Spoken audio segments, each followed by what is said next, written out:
L'apéro time, les amis, bah c'est parti. On va parler évidemment de ce qui s'est passé.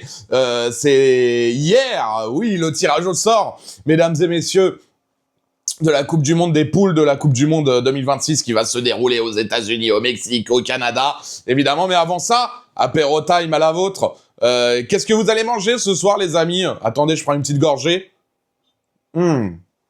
Qu'est-ce qu'il est prévu pour vous ce soir? Moi, je vous avoue, il me reste du poulet rôti à finir avec des petites pommes de terre salardaises. Je crois que ça va être là-dessus, donc vous, dans les commentaires, n'hésitez pas à me dire ce qui va en être de votre côté. C'est l'apéro time, et donc on va commencer avec ce qui attend nos Bleus pour cette Coupe du Monde 2026. Nouveau format, hein, vous le savez, 48 équipes. Mais avant qu'on parle de ça, moi, je vais vous le dire, j'ai rien compris de ce qui s'est passé hier. Déjà, est-ce que c'était un one-man show ou un tirage au sort de Coupe du Monde? Ça, je sais pas. S'il y a des gens qui peuvent me dire dans les commentaires, quand même assez intéressant. Et puis après, ce qui s'est passé pour savoir, oui, effectivement, ça on le savait, il ne pouvait pas y avoir deux équipes de la même confédération dans une même poule, sauf pour l'Europe. Mais moi, j'avais l'information, le brief de l'UEFA qui avait été envoyé aux médias en amont de ce tirage au sort, c'était que cette règle ne concernait pas les équipes, vous savez, barragistes. C'était une règle qui ne s'appliquait pas aux barragistes. Vous pouvez trouver l'information sortie le 4 décembre sur RMC, sur Ouest France, sur France TV, sur tous les médias, puisque c'était dans le brief qui avait été donné par la FIFA. Et finalement, on nous explique que non. En fait, les barragistes aussi sont concernés par cette règle du fait qu'il ne peut pas y avoir deux équipes de la même confédération à part l'Europe dans une même poule. Bon, bah écoutez, si on change les trucs en cours, c'est pas étonnant. Surtout quand on voit le groupe des États-Unis, ils sont quand même vernis, les États-Unis, non, hein, parce que vous le voyez, les États-Unis avec l'Australie, avec le Paraguay et avec le vainqueur du barrage européen entre la Turquie, le Kosovo, la Roumanie et la Slovaquie, si je dis pas de bêtises. Pas mal la petite poule des États-Unis, pays organisateur, évidemment co-organisateur, mais bon, la plupart des matchs va se dérouler quand même aux États-Unis. Hein. Il va y avoir 3 matchs qui vont se battre en duel au Mexique et 3 matchs qui vont se battre au duel.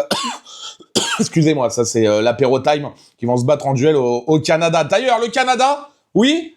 Ah, le Canada avec la Suisse, avec le Qatar et avec le vainqueur du barragiste européen entre l'Italie, la Bosnie, le Pays de Galles et l'Irlande du Nord. Oh, bah tiens, avec un peu de chance, ça va être l'Irlande du Nord qui va gagner. Tiens, c'est sympa la petite poule pour le pays co-organisateur. Attendez, oui, le Mexique avec la Corée du Sud, l'Afrique du Sud et le vainqueur des barrages européens, Danemark, République d'Irlande, Tchéquie, Macédoine du Nord. Ah oui, et vous me dites quoi?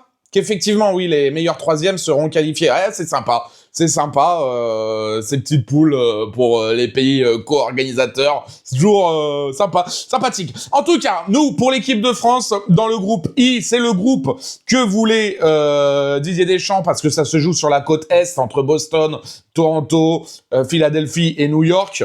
Donc, le décalage horaire est moins contraignant.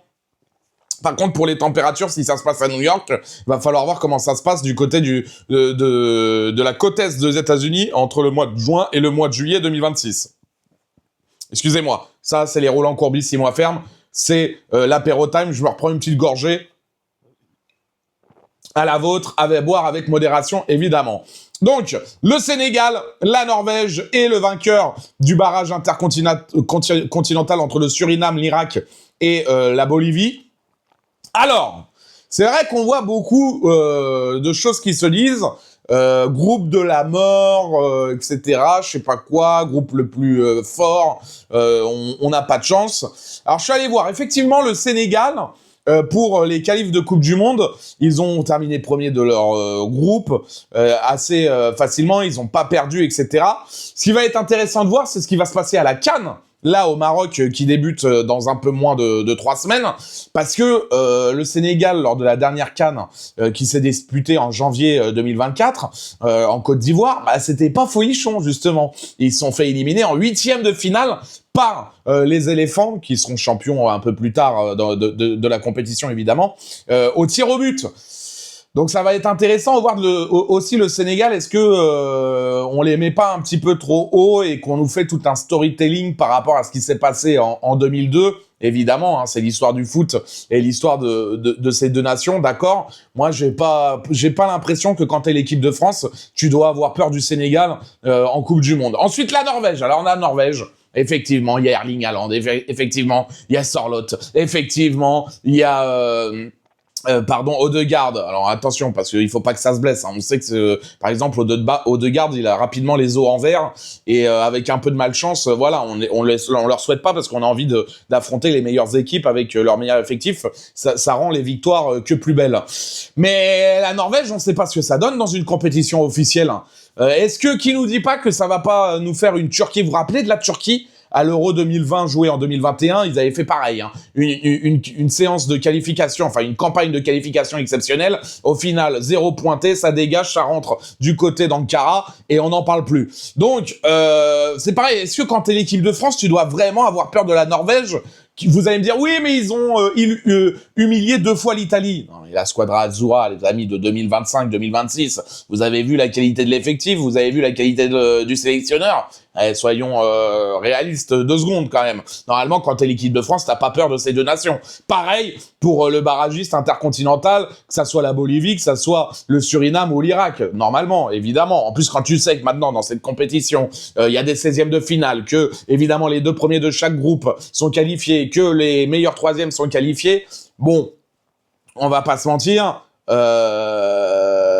normalement, c'est fait. Alors oui, j'ai vu aussi qu'on parle déjà on est au mois de décembre, hein, le tirage au sort vient d'être fait hier, on est au mois de décembre 2025, on connaît même pas les barragistes puisqu'ils se jouent en mars, la Coupe du Monde est dans 7 mois et on est déjà en train de nous faire des trucs de, ouais, alors si la France termine premier et qu'elle gagne son 16e de finale, alors elle peut affronter l'Allemagne en 8e si l'Allemagne termine première de son groupe et que si on marque dans un jour impair entre la 16e et la 18e minute de jeu, ça fera plus 1 goal average. Donc, à tout moment, si on passe 3e, dans les meilleurs 3e, on affronte le Maroc. Si ils font 2e, mais avec un goal average inférieur... laissez-nous respirer. Laissez-nous respirer, le tirage au sort il vient d'être fait, la Coupe du Monde c'est dans 7 mois, si ça se trouve il va y avoir des blessures évidemment, des états de forme, quid par exemple du Maroc si le Maroc floppe dans sa propre CAN à domicile, comment on va voir le Maroc qui est dans le groupe du Brésil, on le rappelle, de l'Écosse et de Haïti,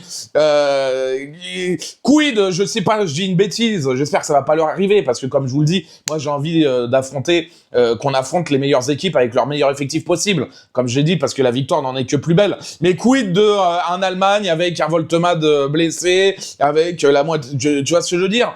Pareil pour l'Espagne, quid de l'Espagne, imaginez où Yamal se pète au mois de mai, tu sais pas, avec ces saisons à rallonge maintenant où tu dois jouer 92 matchs par saison, tu sais pas. Donc arrêtez, profitez, voilà. Là, à l'heure où je tourne cette vidéo, j'ai pas encore les calendriers, je crois, je vais aller chercher, mais on n'a même pas encore les calendriers. On vient d'avoir le tirage au sort, on connaît même pas encore les barragistes.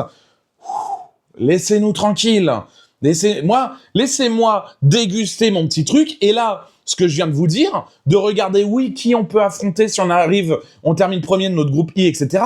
On regardera ça à 2 semaines de la Coupe du Monde. Parce qu'on sera la tête dedans. Parce qu'on aura envie que ça commence. Parce que malgré ce qu'on dit, tout ce qui se passe aux États-Unis, parce que la cérémonie, c'est n'importe quoi, là, le trophée de mes couilles en ski,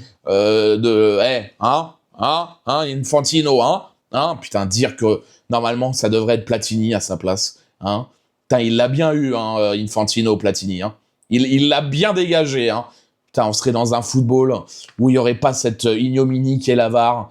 on aurait une Coupe du Monde, pas de Coupe du Monde à 48, pas de Coupe du Monde des clubs dans cette nouvelle formule. Enfin bref, excusez-moi, je divague. Donc, laissez-nous notre petit biscuit et on se mettra quand la Coupe du Monde arrivera et qu'on aura évidemment l'exaltation, l'excitation de vouloir rentrer dans la compétition. Là, on se mettra la tête à savoir, oui, effectivement, à voir les scénarios. Mais là, c'est dans 7 mois.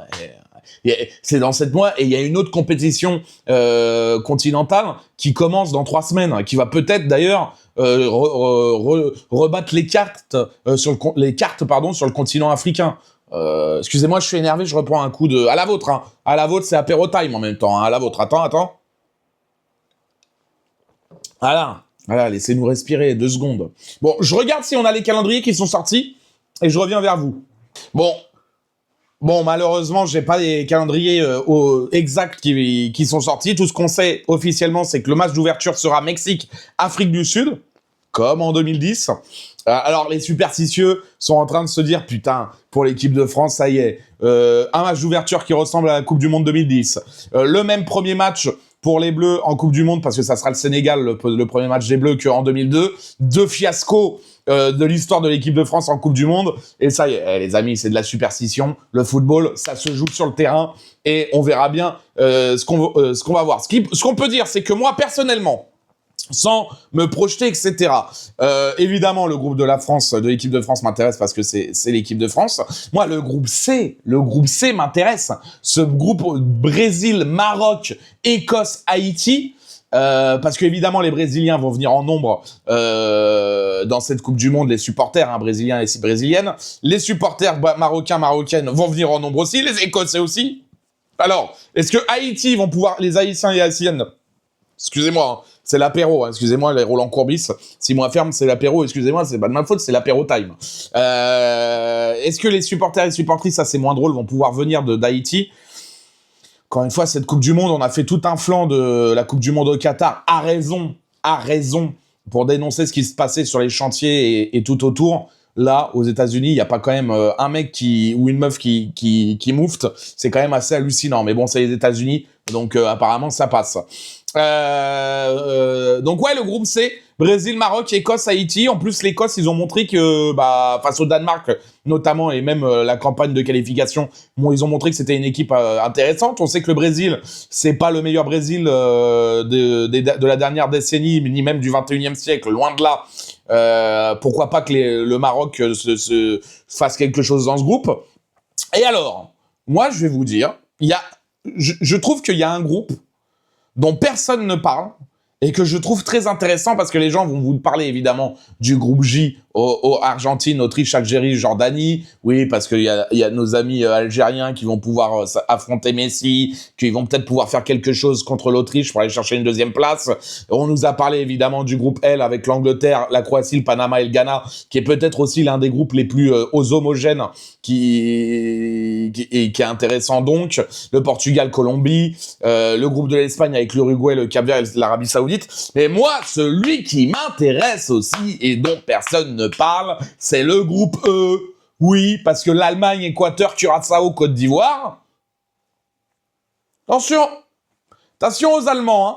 Parce que la Nationalmannschaft, c'est pareil, hein, c'est comme le Brésil. C'est loin d'être la meilleure du 21e siècle, hein. Et l'Équateur, c'est très solide.